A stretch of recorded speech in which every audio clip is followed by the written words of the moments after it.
Hello दोस्तों, नमस्कार। Shweta blog में आप सभी का स्वागत है। कैसे हैं आप लोग? आशा करते हैं कि आप सब अच्छे होंगे। तो चलिए, आज मैं शेयर कर रही हूँ महाशिवरात्रि का वीडियो। पूजा विधि दिखाने वाली हूँ। और इस बार जो है महाशिवरात्रि का पूजा 26 फरवरी दिन बुधवार को किया जाएगा। और महाशिवरात्रि में शिवलिंग का पूजा का विशेष महत्व होता है, इसीलिए हमें शिवलिंग का पूजा ज़रूर से करना चाहिए। आप मंदिर में जाके भी कर सकते हैं, या फिर आप घर पे इस तरीके से मिट्टी का शिवलिंग बना करके मिट्टी को थोड़ा सा भिगा लीजिए और उसे शिवलिंग का आकार दे करके, अगर शिवलिंग घर में नहीं है तब पार्थिव शिवलिंग बना के भी पूजा कर सकते हैं। अगर घर में है तो बहुत अच्छा है, तब उस शिवलिंग का पूजा कीजिए। लेकिन शिवलिंग का पूजा करना अनिवार्य होता है। तो शिवरात्रि का जो व्रत होता है ना, वो बहुत बड़ा माना जाता है और बहुत विशेष, इसीलिए सभी लोग व्रत करते ही हैं।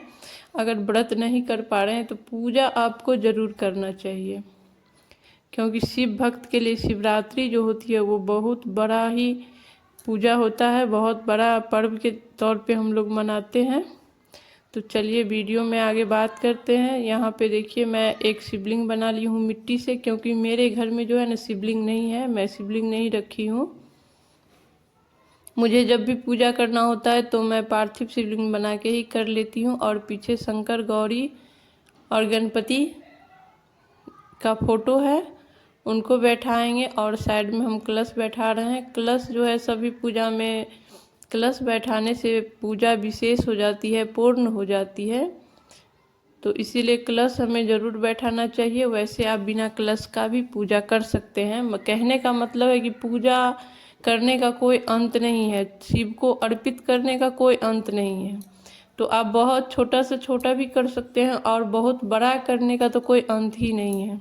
तो जितना संभव हो उतना हमें ज़रूर करना चाहिए।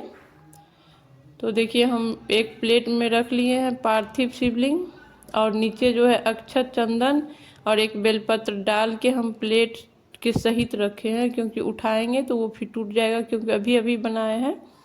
और दोनों जगह हम दीप जला लिए, दीप कलश बैठाए हैं तो उस पर एक जलेगा, और एक पूजा का साक्षी जो बनेंगे वो दीप हम अलग से जलाते हैं। और उसके बाद जो है शिवलिंग पे अभिषेक कर लेंगे। शिवलिंग पे अभिषेक जो होता है सबसे महत्वपूर्ण चीज़ होती है भोले बाबा के पूजा में। तो आप एक साथ पंचामृत मिक्स करके भी कर सकते हैं, और अलग अलग भी सारा चीज़ को, पांचों चीज़ को अलग अलग रख के भी कर सकते हैं। मैं पांचों चीज़ अलग अलग कर रही हूँ। पहले जल और गंगा जल से कर लिया, फिर कच्चा गाय का दूध, और ये दही है। और साथ में मैं सारी चीज़ का जो छींटा है ना, वो फोटो पे भी लगा रही हूँ थोड़ा थोड़ा सा। और फिर शहद से कर लेंगे। और ये तो मिट्टी का शिवलिंग है, तो मैं इसको मतलब रगड़ नहीं सकती हूँ। अगर किसी और धातु का शिवलिंग बना हुआ है या पत्थर का शिवलिंग है तो आप थोड़ा सा उसको अच्छे से रगड़ के स्नान करवाइए। उसके बाद शहद के बाद घी चढ़ा लेंगे, थोड़ा सा चीनी चढ़ा देंगे, और सभी चीज़ का जो भाव है ना हम फोटो पे भी कर लेंगे। फिर गंगा जल और शुद्ध जल से स्नान करवा देंगे, क्योंकि जितना भी हम पंचामृत चढ़ाए हैं उनका सारा उस पर जो लगा हुआ है सारा साफ हो जाना चाहिए। और फोटो को हम अच्छे से किसी साफ कपड़ा या फिर नया कपड़ा से पोंछ सकते हैं, तो अच्छे से पोंछ लेंगे। और उसके बाद चढ़ा देंगे शिवलिंग पे वस्त्र का भाव करके कलावा और जनेऊ। जनेऊ आप जरूर चढ़ावें। और फिर महादेव को भी चढ़ा देंगे, जो फोटो में है उनको भी कलावा और जनेऊ चढ़ा देंगे। आप कपड़ा भी ले सकते हैं, धोती ले सकते हैं या कुर्ता पैजामा ले सकते हैं चढ़ाने के लिए। फिर तिलक कर लेंगे सभी देवी देवता को। और आज के दिन ना भोले बाबा को सभी कुछ चढ़ाया जाता है। पीला चंदन भी लगा सकते हैं, हल्दी भी लगा सकते हैं, गुलाल भी लगा सकते हैं। और लगाया जाता है गुलाल, क्योंकि होली आने वाली है, इसीलिए। क्यों आज के दिन ना महादेव ये आदेश दिए थे कि वो सभी कुछ उनके भक्त उनको चढ़ा सकते हैं। तो हम पीला चंदन लगा लेंगे, रोली लगा लेंगे और शिवलिंग पे हम त्रिपुंड बना लेंगे। उंगली से 3 उंगली से बनाया जाता है त्रिपुंड। और फिर रोली से बीच में चंदन लगा लेंगे और साथ साथ हमको दीपक का और कलश का भी पूजा करते जाना है। माता को सिंदूर लगाएंगे और गणपति को थोड़ा सा सिंदूर भी लगाएंगे, क्योंकि गणपति को सिंदूर भी चढ़ता है। उसके बाद फूल में लगा करके हल्दी चढ़ा देंगे। भोले बाबा को भी आज के दिन हल्दी चढ़ता है और माता को भी हल्दी चढ़ता है, क्योंकि शिवरात्रि के दिन महादेव का शादी हुआ था, तो विवाह में हल्दी का यूज भी किया जाता है, इसीलिए आज हल्दी भी चढ़ा सकते हैं। और होली आने वाला है, इसीलिए गुलाल भी चढ़ाया जाएगा। हम थोड़ा सा हल्दी चढ़ा दिए और फूल में लगा करके ही गुलाल चढ़ा सकते हैं। फूल में लगा करके ही गुलाल चढ़ा दिए हैं।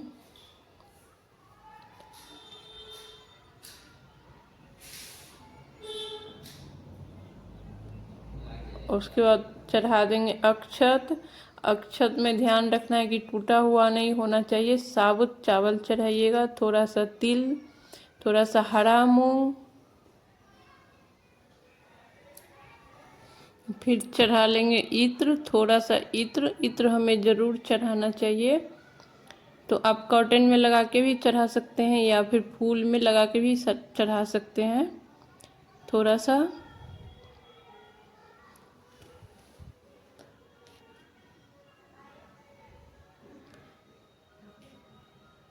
और उसके बाद हम चढ़ा लेंगे माला। माला आप कोई भी ले सकते हैं। सफ़ेद जो होता है ना, भोले बाबा को ज़्यादा प्रिय होता है, लेकिन आज आप किसी भी फूल का माला ले सकते हैं। और फिर थोड़ा सा महादेव को भी शिवलिंग पे भी फूल चढ़ाएंगे सफ़ेद। माता रानी को लाल गुलाब चढ़ाएंगे, क्योंकि माता रानी को लाल गुलाब पसंद होता है। और साथ साथ हमें कलश पे भी फूल अर्पित करना है और दीपक को भी फूल चढ़ाना है। फूल से अच्छे से जो है ना श्रृंगार कर देना है। और फिर चढ़ा लेंगे धतूरा का फूल। धतूरा का फूल जो महादेव को बहुत प्रिय होता है, इसीलिए हमें ज़रूर चढ़ाना चाहिए। अगर धतूरा का फूल मिल जाता है और अभी ना आंकड़ा का फूल नहीं आ रहा है, तो महादेव को ना फूल के साथ साथ पत्ती भी चढ़ाई जाती है। तो आप आंकड़े के पत्ती पे राम नाम लिख करके या ओम नमः शिवाय लिख करके चढ़ा सकते हैं। तो हम 2 पत्ती पे राम नाम चंदन से लिख के चढ़ा लिए। और फिर चढ़ा लिए हैं समी पत्र। समी पत्र भी महादेव को बहुत प्यारा होता है। और ये है धतूरे का फल जो हमें ज़रूर चढ़ाना चाहिए। और ये है गेहूं का बाइल। अभी नया नया खेत में गेहूं आ रहा है, तो जो सीजन में आती है वो भी चढ़ाया जाता है। तो हम 1-2 गेहूं का बाइल भी चढ़ा लेंगे। फिर बेलपत्र पे जो है बीच के पत्ती पे या फिर तीनों पत्ती पे आप चंदन से ओम नमः शिवाय, श्री शिवाय नमस्तुभ्यम लिख करके चढ़ाइए, या नहीं तो आप मनोकामना लिख करके भी चढ़ा सकते हैं। आप जितना चढ़ाना चाहते हैं, लेकिन डंटी तोड़ करके बेलपत्र को अच्छे से धो करके और डंटी तोड़ करके उस पर लिख करके अपनी मनोकामना लिख करके और तब चढ़ाया जाता है शिवलिंग पे। मंदिर में भी ले करके जा सकते हैं, या फिर आप घर में कर रहे हैं तो भी। मंदिर में भी पूजा इसी विधि से होती है और घर में भी इसी विधि से होती है। और उसके बाद हमें बैर का प्रसाद जरूर चढ़ाना है इस दिन। और शिवलिंग पे जो हम चढ़ाएंगे उसको हम विसर्जन करेंगे। और जो ये प्लेट में हम फोटो के पास चढ़ाएंगे वो घर में सभी बच्चे में बांट करके प्रसाद के रूप में बांट देंगे। उसके बाद माता रानी और महादेव के लिए हम धोती, साड़ी, गमछा जो भी आप चढ़ा सकते हैं वो चढ़ा लीजिए। कुछ सुहाग का सामान चढ़ा लीजिए। और बाद में हमें दक्षिणा ज़रूर चढ़ानी है, क्योंकि तैयारी कितनी भी हो कुछ न कुछ कमी रह जाती है। फिर दिखा लेंगे धूप बत्ती अच्छा सा जो सुगंधित होगी। और इस पूजा को ना शाम के समय करने में ज़्यादा अच्छा होता है। शाम के समय शिवरात्रि का मतलब ही होता है कि रात्रि का पूजा, तो आप प्रदोष काल में करें, अंधेरा होने से पहले, चंद्रमा उदय होने से पहले शाम में कीजिए, तो ये ज़्यादा श्रेष्ठ होता है। वैसे आप सुबह में भी कर सकते हैं। फिर प्रेम पूर्वक जो है ना कपूर से आरती कर लें,